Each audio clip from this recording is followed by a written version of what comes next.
In World War II, as Canadian men bravely fought overseas, the women were doing an equally important job to the side of the battlefield.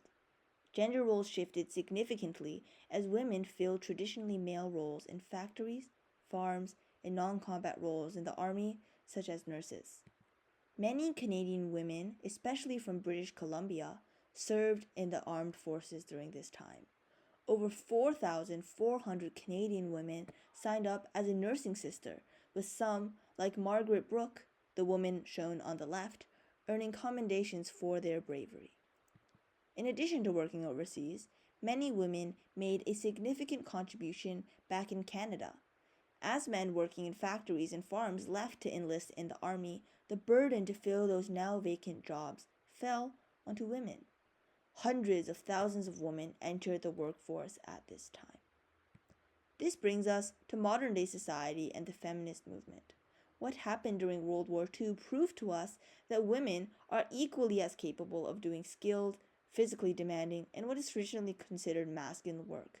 This marks the beginning of the early feminist movement in Canada. Going back to World War II, though, this primary source is a Canadian propaganda poster released by the Canadian government during World War II, encouraging women to join the CWAC. Notice how in this poster, the woman is seen doing traditionally feminine things like wearing makeup, like being conventionally pretty. Also notice how the man is carrying a firearm while the woman is not. During World War II, the government used the media to shape how society saw women. Women were painted, although they were painted as strong patriotic workers, they were still shown wearing makeup, remaining conventionally attractive, reinforcing the idea that they are feminine, that they are only stepping in temporarily. Think back to the primary source from before. The man is holding the firearm. The man is the one protecting the woman. The woman, on the other hand, is the one who is silently supporting the man by working the domestic jobs at home, all those jobs that the man does not want to do. Sound familiar? Media in modern society often shows women still in limited and unrealistic ways, which harm self-esteem and shape how women are judged.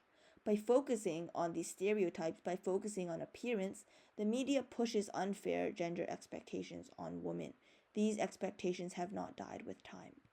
Women today are still told many of the things they were used to be told. They are told to be beautiful, to brush their hair, to be polite, to speak softly and not make things dirty. Women are still told to bear children, to take care of their household, to cook and to clean and to take good care of their husband and children. This is very similar to what we saw in the past. Just because women have gained more freedom does not mean that these societal expectations to keep the house have disappeared. The only difference now is that alongside all these other household chores, women are also expected to work a job and earn money. It's very demanding on them. Today, women, they remain active in the workforce, but still face things such as wage gaps that hinder them. The modern feminist movement argues that equality should not depend on convenience or crisis like what we saw in World War II, but it should be a permanent and protected right. This is not something we see today, unfortunately. The link between historical gender roles and the modern feminist movement is not a simple cause and effect relationship. What we see today and in the past are frighteningly similar. We are quick to judge what our older generations have done without realizing that the exact same problems exist today. We are blind to these problems. Knowing about this historical concept is critical to understanding the problems in today's world. The propaganda and false media depiction is very obvious to a person in 2026 looking back. But the same problems with media, they exist today. We are blind to it because we grew up with it. We normalized it. Understanding the similarities between the two help us identify these problems. Following the same logic, it is incredibly important for historians to link the past to the present. First, understanding history is great for understanding current events because while they are so very similar, it's just much easier to look upon historical events with an unbiased view. Since history oftentimes does repeat itself, to understand the feminist movement in Canada, historians must first understand historical events that led up to this moment. The feminist movement is not a very new development. Especially with this movement, much of it was sparked by post-World War II events. In this case, women, after proving their strength, began to sow the first seeds of the feminist movement immediately after World War II. Because Canadian women during World War II did not just step into work while men away, and because Canadian women right now fighting in the feminist movement are not just fighting for equal pay rates, both events are very nuanced, and we need that nuance to understand them fully.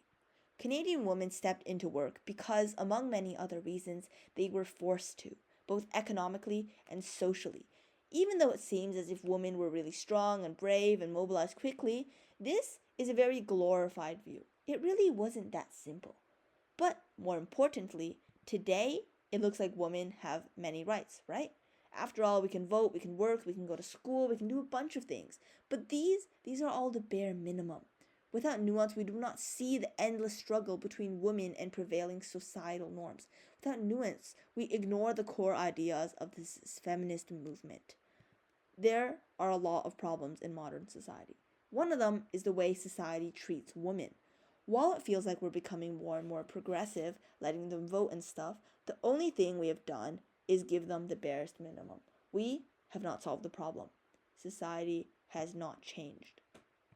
The dictionary definition of the word repeat is an action, event, or other thing that occurs or is done again. This piece of history doesn't repeat itself.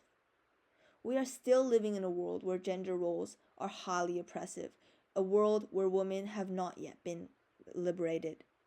This piece of history, it never ended.